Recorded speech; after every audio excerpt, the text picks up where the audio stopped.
Assalamu alaikum friends, warm welcome to my channel. This is my first video and my name is Nimra, and today I'll cover the topic of metaphysical poetry.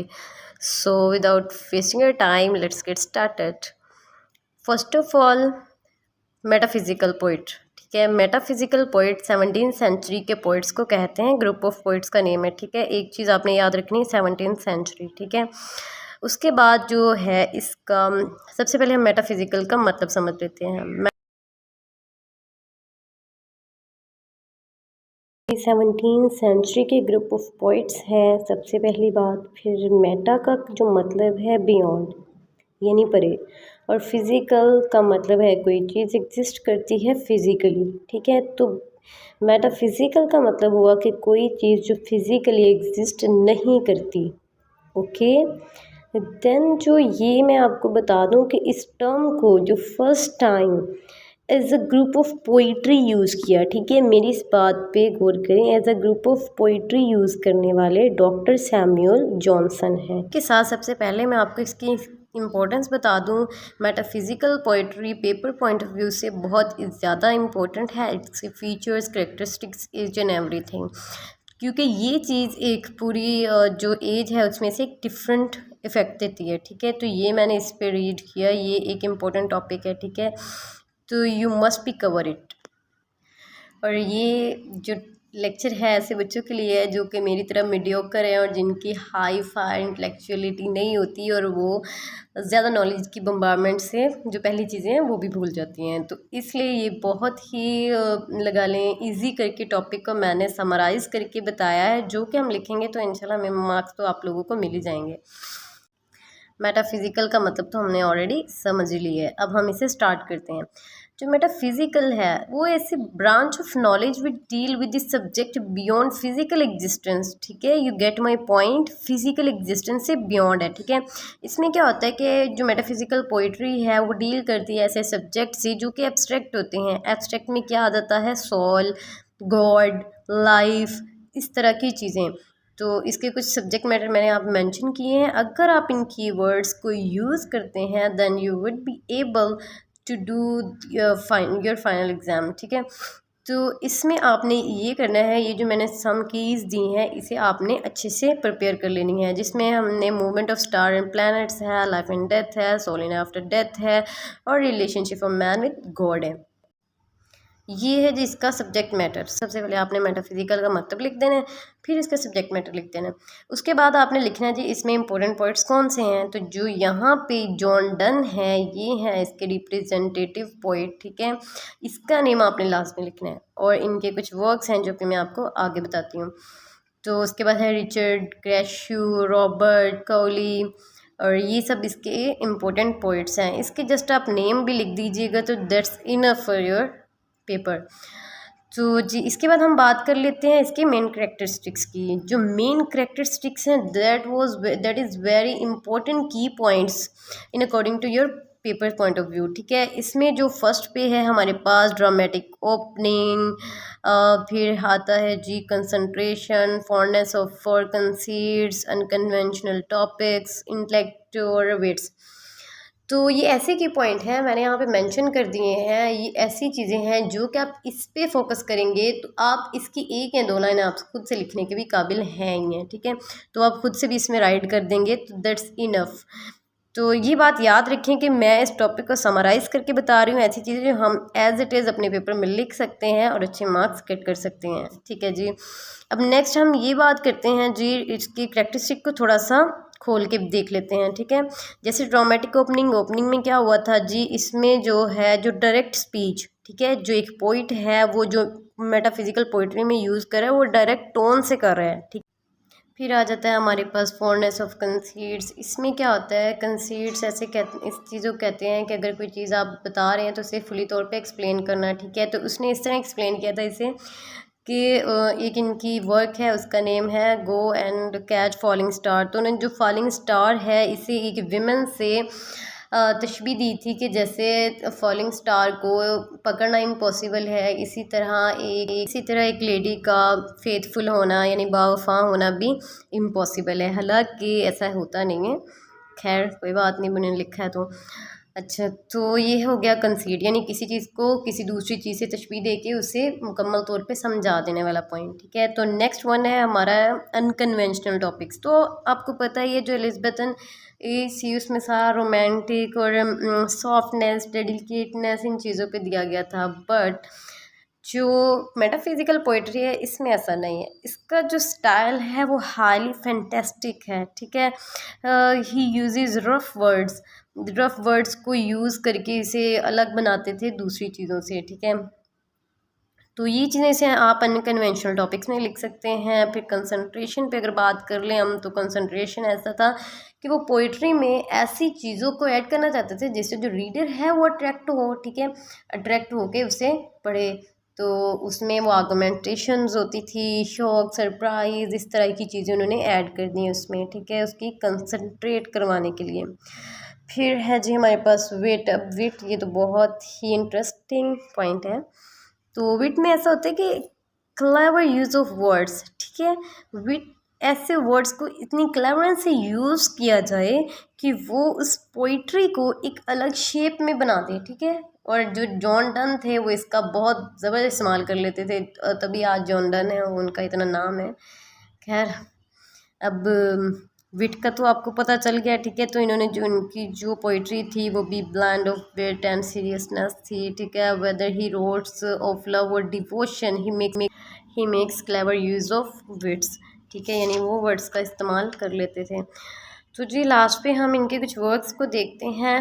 ये ऐसे works हैं कि आपने बेटा अगर कुछ भी नहीं याद आपको, ठीक है, मेरे जैसे यानी मेरे दिमाग से निकल जाता तो आपको भी निकल जाता है। खैर, बाय द वे, जो ये कुछ वर्क्स हैं आप इन्हें लिखें, 4 से 5 दफ़ा एक चीज़ को लिखें। ठीक है, आपको याद ही हो जाएंगे। तो ये इंपॉर्टेंट वर्क्स आपने अपनी एग्ज़ाम शीट में लिख देने हैं and you will be get good marks. ठीक है, तो फर्स्ट है go and catch falling star, the sun rising, valediction sorry, the ecstasy, satires हैं, डिवाइन पॉइंट्स हैं।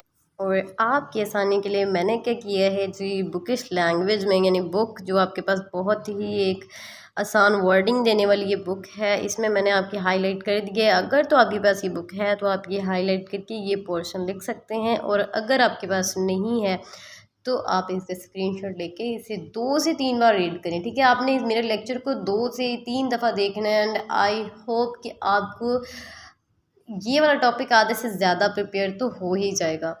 तो वैसे एक मेरा अपना एक ट्रिक है, यानी मैं एग्ज़ाम से पहले क्या करती हूँ, पढ़ती नहीं हूँ, लेकिन फिर लास्ट में मैं अपने ही लेक्चर्स यानी अपनी ही चीज़ें खुद रिकॉर्ड करके खुद सुनती हूँ। ठीक है, तो इससे क्या होता है कि अच्छे से याद हो जाता है। तो जी मेरे चैनल को लाइक करें, सब्सक्राइब करें, शेयर करें। और आज है 28 रमज़ान मुबारक, तो आप सबको एडवांस में ईद मुबारक। दुआ में याद रखिएगा। ओके, अल्लाह हाफ़िज़। Assalamu alaikum friends, warm welcome to my channel. This is my first video and my name is Nimra, and today I'll cover the topic of metaphysical poetry. So without wasting your time, let's get started. First of all, metaphysical poet। ठीक है, metaphysical poet 17th century के poets को कहते हैं, group of poets का name है। ठीक है, एक चीज़ आपने याद रखनी है, 17th सेंचुरी। ठीक है, उसके बाद जो है इसका सबसे पहले हम मेटाफिजिकल का मतलब समझ लेते हैं। 17th सेंचुरी के ग्रुप ऑफ पोइट्स हैं सबसे पहली बात। फिर मेटा का जो मतलब है बियॉन्ड यानी परे, और फिज़िकल का मतलब है कोई चीज़ एग्जिस्ट करती है फिज़िकली। ठीक है, तो मेटाफिज़िकल का मतलब हुआ कि कोई चीज़ जो फिज़िकली एग्जिस्ट नहीं करती। ओके, देन जो ये मैं आपको बता दूं कि इस टर्म को जो first time as a group of poetry use किया। ठीक है, मेरी इस बात पे गौर करें, as a group of poetry use करने वाले डॉक्टर सैमुअल जॉनसन हैं। के साथ सबसे पहले मैं आपको इसकी इम्पोर्टेंस बता दूं। Metaphysical poetry paper point of view से बहुत ज़्यादा इम्पोर्टेंट है। इसके features, characteristics, each and everything, क्योंकि ये चीज़ एक पूरी जो एज है उसमें से एक डिफरेंट इफ़ेक्ट देती है। ठीक है, तो ये मैंने इस पर रीड किया, ये एक इम्पोर्टेंट टॉपिक है। ठीक है, तो you must be cover it. और ये जो लेक्चर है ऐसे बच्चों के लिए जो कि मेरी तरह मीडियोकर है और जिनकी हाई फाई इंटेलेक्चुअलिटी नहीं होती और वो ज़्यादा नॉलेज की बम्बारमेंट से जो पहली चीज़ें हैं वो भी भूल जाती हैं। तो इसलिए ये बहुत ही लगा लें इजी करके टॉपिक को मैंने समराइज़ करके बताया है, जो कि हम लिखेंगे तो इंशाल्लाह हमें मार्क्स तो आप लोगों को मिल ही जाएंगे। मेटाफिज़िकल का मतलब तो हमने ऑलरेडी समझ ही लिया है। अब हम इसे स्टार्ट करते हैं। जो मेटाफिज़िकल है वो ऐसी branch of knowledge which deal with this subject beyond physical existence, ठीक है, you get my point, physical existence से बियॉन्ड है, ठीक है। इसमें क्या होता है कि जो मेटाफिज़िकल पोइट्री है वो डील करती है ऐसे सब्जेक्ट से जो कि एब्स्ट्रैक्ट होते हैं। एब्स्ट्रैक्ट में क्या आ जाता है, सोल, गॉड, लाइफ, इस तरह की चीज़ें। तो इसके कुछ सब्जेक्ट मैटर मैंने आप मेंशन किए हैं। अगर आप इन कीवर्ड्स को यूज़ करते हैं then you would be able to do your final exam, ठीक है। तो इसमें आपने ये करना है, ये जो मैंने सम कीज़ दी हैं इसे आपने अच्छे से प्रिपेयर कर लेनी है, जिसमें हमने movement of star and planets है, लाइफ एंड डेथ है, सोल इन आफ्टर डेथ है और relationship of man with God है।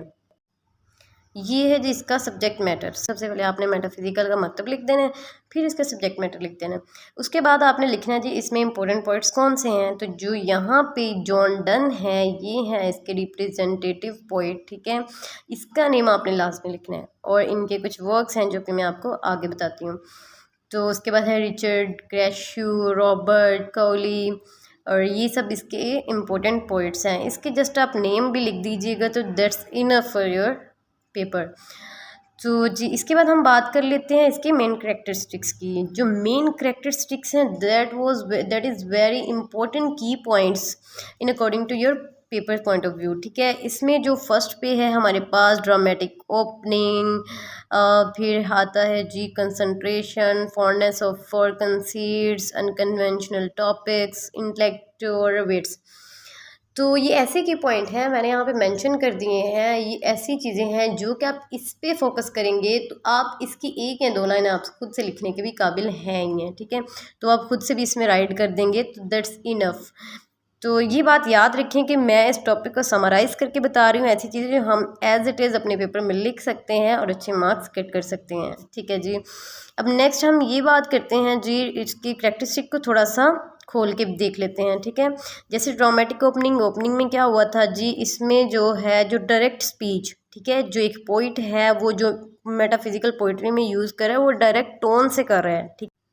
फिर आ जाता है हमारे पास फॉन्डनेस ऑफ कंसीड्स। इसमें क्या होता है, कंसीड्स ऐसे कहते इस चीज़ को कहते हैं कि अगर कोई चीज़ आप बता रहे हैं तो उसे फुली तौर पे एक्सप्लेन करना, ठीक है। तो उसने इस तरह एक्सप्लेन किया था इसे कि एक इनकी वर्क है उसका नेम है go and catch falling star. तो उन्होंने जो फॉलिंग स्टार है इसे एक विमेन से तशबीह दी थी कि जैसे फॉलिंग स्टार को पकड़ना इम्पॉसिबल है, इसी तरह एक लेडी का फेथफुल होना यानी बावफा होना भी इम्पॉसिबल है। हालांकि ऐसा होता नहीं है, खैर कोई बात नहीं, मैंने लिखा है तो अच्छा। तो ये हो गया कंसीड, यानी किसी चीज़ को किसी दूसरी चीज़ से तशबीह देके उसे मुकम्मल तौर पे समझा देने वाला पॉइंट, ठीक है। तो नेक्स्ट वन है हमारा अनकन्वेंशनल टॉपिक्स। तो आपको पता ही है जो एलिज़ाबेथन सी उसमें सारा रोमांटिक और सॉफ्टनेस, डेडिकेटनेस इन चीज़ों पे दिया गया था, बट जो मेटाफिज़िकल पोइट्री है इसमें ऐसा नहीं है। इसका जो स्टाइल है वो हाईली फैंटेस्टिक है, ठीक है। ही यूजेस रफ वर्ड्स को यूज़ करके इसे अलग बनाते थे दूसरी चीज़ों से, ठीक है। तो ये चीज़ें से आप अनकन्वेंशनल टॉपिक्स में लिख सकते हैं। फिर कंसंट्रेशन पे अगर बात कर लें हम, तो कंसंट्रेशन ऐसा था कि वो पोइट्री में ऐसी चीज़ों को ऐड करना चाहते थे जिससे जो रीडर है वो अट्रैक्ट हो, ठीक है, अट्रैक्ट होके उसे पढ़े। तो उसमें वो आर्गुमेंटेशंस होती थी, शॉक, सरप्राइज, इस तरह की चीज़ें उन्होंने ऐड कर दी उसमें, ठीक है, उसकी कंसंट्रेट करवाने के लिए। फिर है जी हमारे पास विट। अब विट ये तो बहुत ही इंटरेस्टिंग पॉइंट है। तो विट में ऐसा होता है कि क्लेवर यूज़ ऑफ वर्ड्स, ठीक है। विट ऐसे वर्ड्स को इतनी क्लेवरेंस से यूज़ किया जाए कि वो उस पोइट्री को एक अलग शेप में बना दे, ठीक है। और जो जॉन डन थे वो इसका बहुत ज़बरदस्त इस्तेमाल कर लेते थे, तभी आज जॉन डन है, उनका इतना नाम है। खैर अब विट का तो आपको पता चल गया, ठीक है। तो इन्होंने जो उनकी जो पोइट्री थी वो भी blend of wit and seriousness थी, ठीक है। Whether he writes of love और devotion he makes clever use of words, ठीक है, यानी वो वर्ड्स का इस्तेमाल कर लेते थे। तो जी लास्ट पे हम इनके कुछ वर्क्स को देखते हैं। ये ऐसे वर्क्स हैं कि आपने बेटा अगर कुछ भी नहीं याद आपको, ठीक है, मेरे जैसे यानी मेरे मार्क्स निकल जाते तो आपको भी निकल जाते हैं। खैर बाय द वे जो ये कुछ वर्क्स हैं आप इन्हें लिखें, 4 से 5 दफ़ा एक चीज़ को लिखें, ठीक है, आपको याद ही हो जाएंगे। तो ये इंपॉर्टेंट वर्क्स आपने अपनी एग्ज़ाम शीट में लिख देने हैं and you will be get good marks, ठीक है। तो फर्स्ट है go and catch falling star, the sun rising, valediction sorry, the ecstasy, satires हैं, डिवाइन पॉइंट्स हैं। और आपकी आसानी के लिए मैंने क्या किया है जी, बुकिश लैंग्वेज में यानी बुक जो आपके पास बहुत ही एक आसान वर्डिंग देने वाली ये बुक है, इसमें मैंने आपकी हाईलाइट कर दी है। अगर तो आपके पास ये बुक है तो आप ये हाईलाइट करके ये पोर्शन लिख सकते हैं, और अगर आपके पास नहीं है तो आप इसका स्क्रीनशॉट लेके इसे 2 से 3 बार रीड करें, ठीक है। आपने मेरे लेक्चर को 2 से 3 दफ़ा देखना है एंड आई होप कि आपको ये वाला टॉपिक आधे से ज़्यादा प्रिपेयर तो हो ही जाएगा।